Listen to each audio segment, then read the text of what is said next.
where they've made mistakes, and mistakes have been made in Kosovo and Iraq and Afghanistan. Apologies have followed. The United States has accepted and tried its best, with the assistance of military lawyers, has tried its best to avoid violating international humanitarian law. So it seems to me this is a smokescreen. I've got no doubt that the laws of war are sufficient to cover the situation of fighting what is now termed asymmetric war. It's not easy, I concede that, but there's a line over which you just don't transgress without clearly violating the law.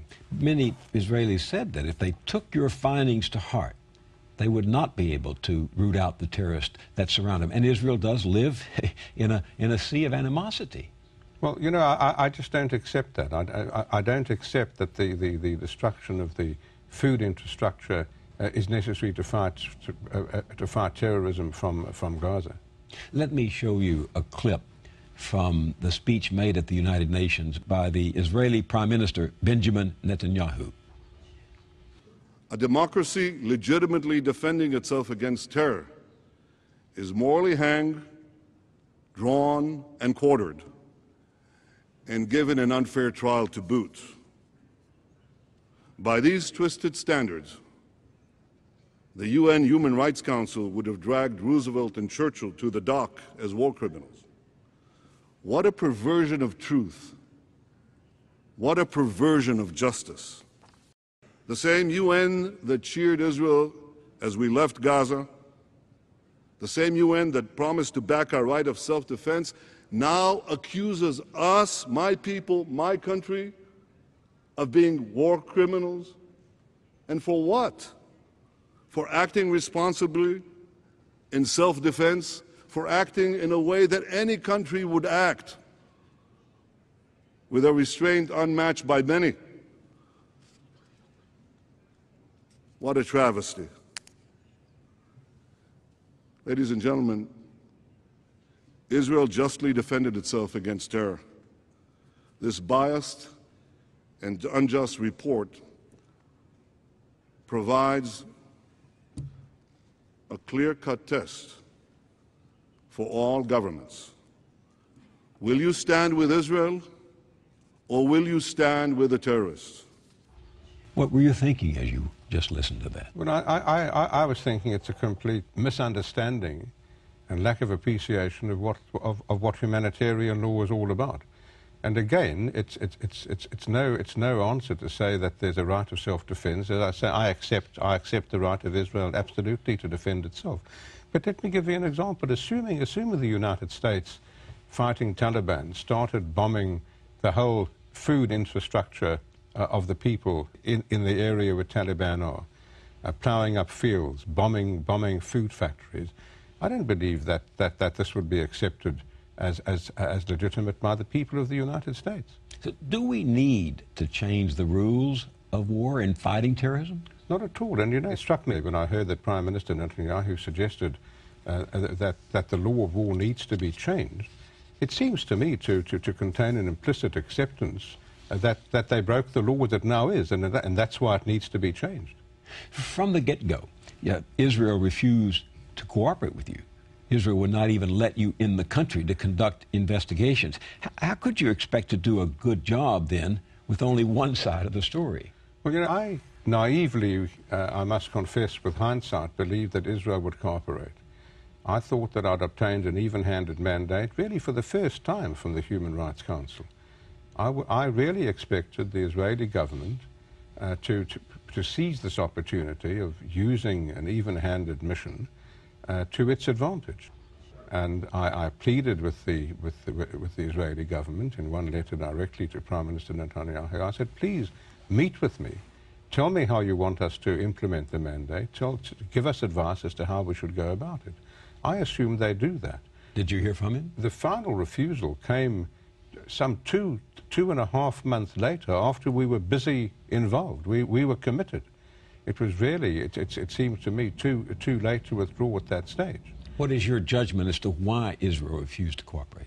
You know, I don't know. I understand their objection to the Human Rights Council. I've been an outspoken critic of the Human Rights Council, acting exceptionally against Israel and giving it the overemphasis of the Middle East and the condemnation of Israel on the agendas of the Human Rights Council. You know, that's been a pattern, hasn't it? That the United Nations has focused it far more on Israel as a target of challenges on human rights than anybody else. Absolutely, and this is why I thought this was a new departure which should be taken advantage of and used as a lever to stop this partiality in the future. And even though it wasn't accepted by Israel, certainly I believe, I hope not immodestly, that I'm now in a position to criticize the Human Rights Council if it continues to act in that unfair way. So you took this on knowing the record of bias on the part of the United Nations toward Israel. Yeah, absolutely. Because you hope to change that? Because I hope to change it, and I thought it was in the interests of Israel for me to do it. And you insisted, as I understand it, that the mandate be changed. I mean, let me read you from the original mandate from the United Nations Human Rights Commission.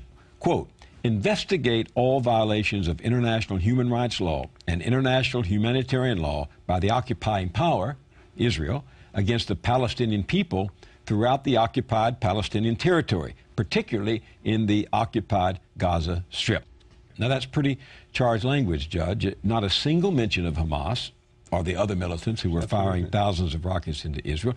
Did that language set off an alarm for you? No, it led to me refusing the invitation. I was invited on the basis of that, and I refused it, and I thought that's the end of it. Because the language was charged? Because it was stacked against Israel, and would have been a one-sided investigation, and I wasn't prepared, let alone as a Jew, but as a human being, to get involved in investigating under a one-sided mandate, and I refused. And I was then invited by the President of the Human Rights Council to visit with him, and he asked me what I thought would be an even-handed mandate, and I told him. And he said, write it out for me, and I wrote it out, and he said, well, that's the mandate that I'm giving you if you're prepared to take it. Well, it was very difficult to refuse in that situation, to get a mandate that I'd written for myself. What did you want it to say? That the mandate should cover all crimes committed by both sides within the context of Operation Cast Dead, whether committed before, during, or after the military operations. You wanted it directed not just at Israel, but at the militants? Correct. And it was impossible to do a full job without that, because clearly the Israeli operations were directly linked to the rocket fire. I still, frankly, fear that the Human Rights Council might use our report as an a la carte menu and use those parts against Israel and reject those parts against Hamas, but it didn't do that. At the meeting of the Human Rights Council last week, it adopted the whole report, which is the clearest ex post facto approval of the even-handed mandate we got. And then, even then, I complained when I was in Bern, Switzerland last week, that the first draft resolution left Hamas out of the picture, because our report was buried in a whole lot of resolutions and paragraphs condemning Israel. And as a result of my complaint, not only, but certainly I think it played an important role, a paragraph was added condemning all targeting of civilians and calling for accountability on all sides. Your report recommends that both Israel and Hamas conduct their own investigations, and that if there are war crimes alleged and proven, that those participants, those perpetrators, Israelis or Hamas, be taken to the International Criminal Court. No, that they should be punished in their own countries. Only if there are no investigations. The International Criminal Court is a court of last resort. If nations investigate their own war crimes in good faith, then the International Court has no jurisdiction. And that's the out Israel and Hamas have. If they have good faith investigations, that's the end of that's the end of criminal investigations at the international level.